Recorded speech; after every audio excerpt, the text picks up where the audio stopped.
بسم اللہ الرحمن الرحیم۔ السلام علیکم ناظرین کرام، زبیر شاہ پیشل میں خوش آمدید۔ ناظرین کرام، وزیر اعلیٰ خیبر پختونخوا سہیل آفریدی نے کہا ہے کہ عمران خان سے ملنے نہیں دیا تو آئندہ کے لائحہ عمل کا اعلان کروں گا۔ خیبر پختونخوا اسمبلی میں خطاب کرتے ہوئے انہوں نے کہا کہ گیدڑ کے 100 سالہ اقتدار سے شہر کا ایک دن کا اقتدار بہتر ہے۔ اس صوبے اور عوام کی امنگوں کے مطابق وقت گزاروں گا، اپنے صوبے کے عوام کا سر جھکنے نہیں دوں گا۔ میرا لیڈر اس سسٹم کا باپ ہے۔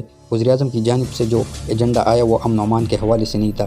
مزمل اسلم کو خراج تحسین پیش کرتا ہوں، اس نے صوبے کا مقدمہ لڑا۔ انہوں نے کہا کہ پنجاب حکومت نے گندم خیبر پختونخوا کو دینے سے روکی ہوئی ہے۔ وزیراعظم کے اجلاس میں گندم کا مسئلہ اٹھایا۔ افغان مہاجرین کے مسئلے پر ہمارا موقف واضح ہے۔ میرے قائد نے مہاجرین کے حوالے سے پالیسی دی تھی، جو 40 یا 45 سال سے رہ رہے ہیں انہیں باعزت طریقے سے واپس بھیجنا چاہیے۔ افغان مہاجرین کی واپسی قومی پالیسی ہے، ہم اس پر عمل کریں گے۔ انہوں نے کہا کہ ہم نے وفاقی حکومت کو تجاویز دی، اسے تسلیم کیا گیا۔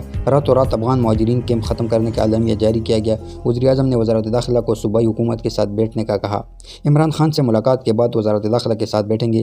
صوبے کے حقوق کے لیے اپوزیشن کو ہمارا ساتھ دینا چاہیے۔ انہوں نے کہا کہ وفاق کے ذمے صوبے کے 500 ارب روپے بقایا ہے۔ پرانی ایکسپائر گاڑیاں ہمیں دی گئی۔ دوحہ اور استنبول میں مذاکرات و شائند ہے۔ ہماری مذاکرات کے حوالے سے تحفظات ہے۔ تحریک انصاف کو خیبر پختونخوا کے عوام نے کارکردگی کی بنیاد پر ووٹ دیا۔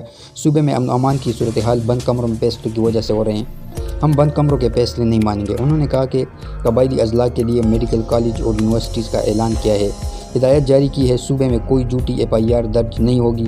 3 MPO کے تحت کسی سیاسی ورکر کو گرفتار نہیں کیا جائے گا، کسی طالب علم پر مقدمہ درج نہیں ہوگا۔ صوبے میں خواتین پولیس اسٹیشن قائم کیے جا رہے ہیں۔